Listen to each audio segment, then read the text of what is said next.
have our own pet food bank. So if people in the community are not able to feed their own animals and they want to surrender them to us because they can't afford to feed it, they've been out of work for 6 months, we are able to give them food to keep their animals in their house so that we don't have to take them in. And it gives them a leg up for, a few months until they can find a job. And I can tell you that there's probably about 6 families right now that wouldn't be able to keep their dogs without us.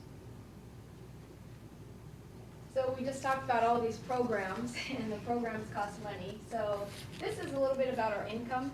You can see it's pretty nicely balanced with majority coming from both corporate and individual donations. You can see the contractual purple part, that is with the city of Washington, the cities of Washington and Camas. So, and then the rest is fundraising and services. Then we have our expenses.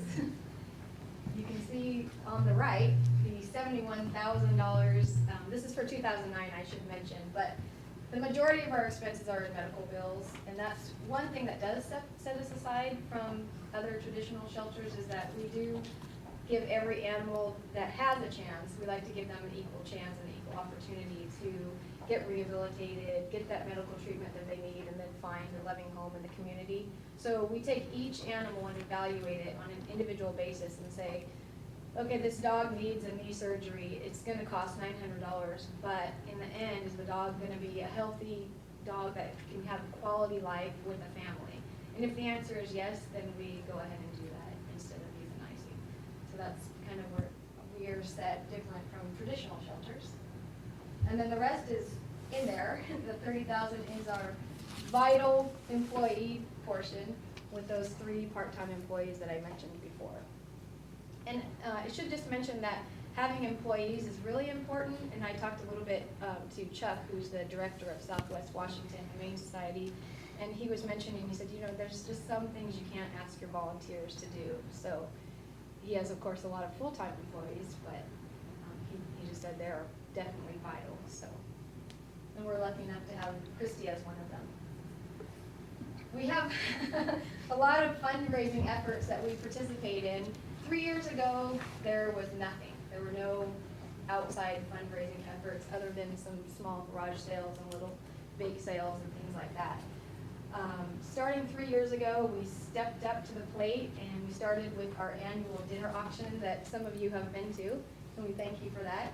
This year, by the way, it's on September 18th, and we'd like to personally invite each and every one of you to come. It's at the Heathman Lodge in Vancouver, and there's a flyer in your packet if you're interested.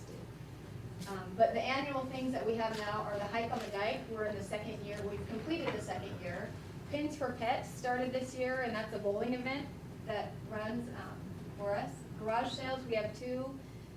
One of them, a nice volunteers our driveway at Lacamas Shores, and we have that every year in end of May, June.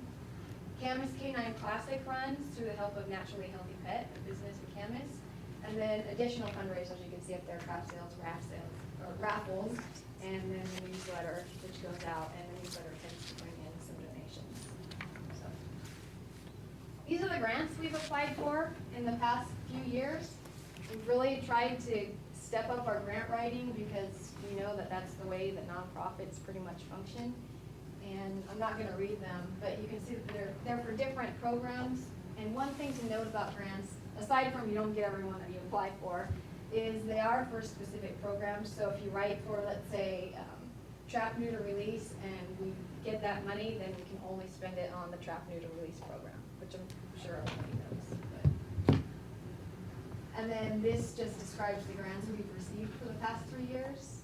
And those are the different organizations we're waiting and keeping our fingers crossed on 6 more at this point. We have a few for medical expenses, which is our biggest need. There aren't very many out there that cover operational costs. Unfortunately, I've looked all over and I think I've found one in the past 3 years.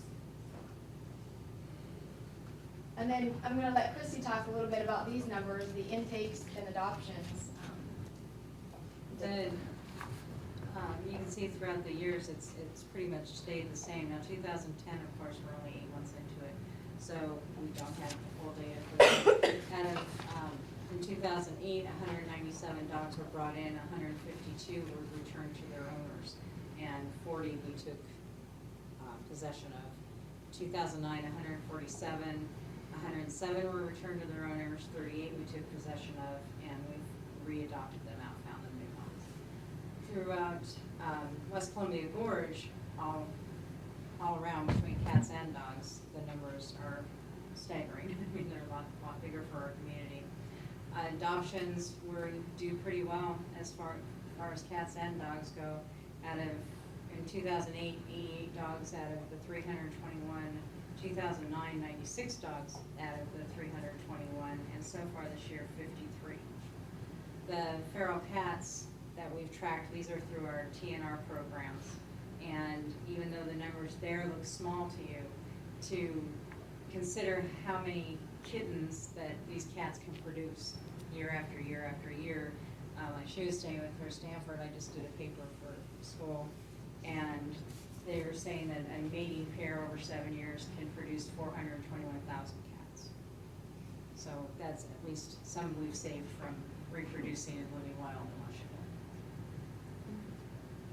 So just coming to an end, we wanted to look forward a little bit. We envision one day that Clark County can kind of be like Reno, Nevada. The whole Reno County is no-kill.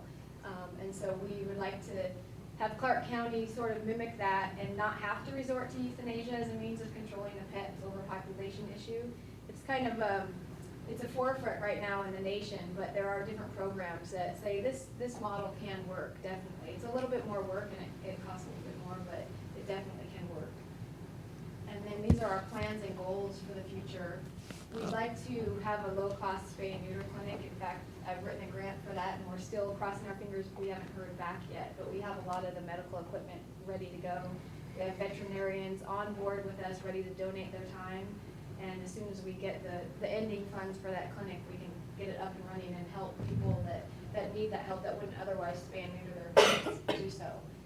We'd like to, of course, increase our adoptions, increase our foster homes available, and increase the hours we're open to the public, because that into, if you're open longer, then you can adopt more animals out. And we've discussed possibly working on city dog licensing, and then other programs that might be entailed in the future are an animal CPR class for emergency responses, because animals need CPR too. Then we'll end with a slide of some rehomed animals, and we're open for questions or comments. No, we saw that picture, and it's like, that has to go somewhere, because it just looks like this.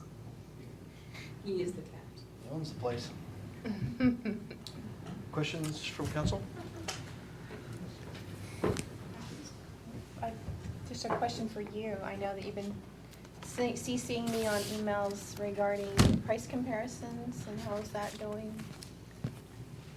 Should we, between what the program costs us here versus Southwest Washington, we should be able to put all that back into the spreadsheet we had last year at the end of the year fairly quickly. I've been out most of last week, so Okay. that didn't help things. Okay. All right. So right now we're just talking and seeing what we can put together as far as the budget.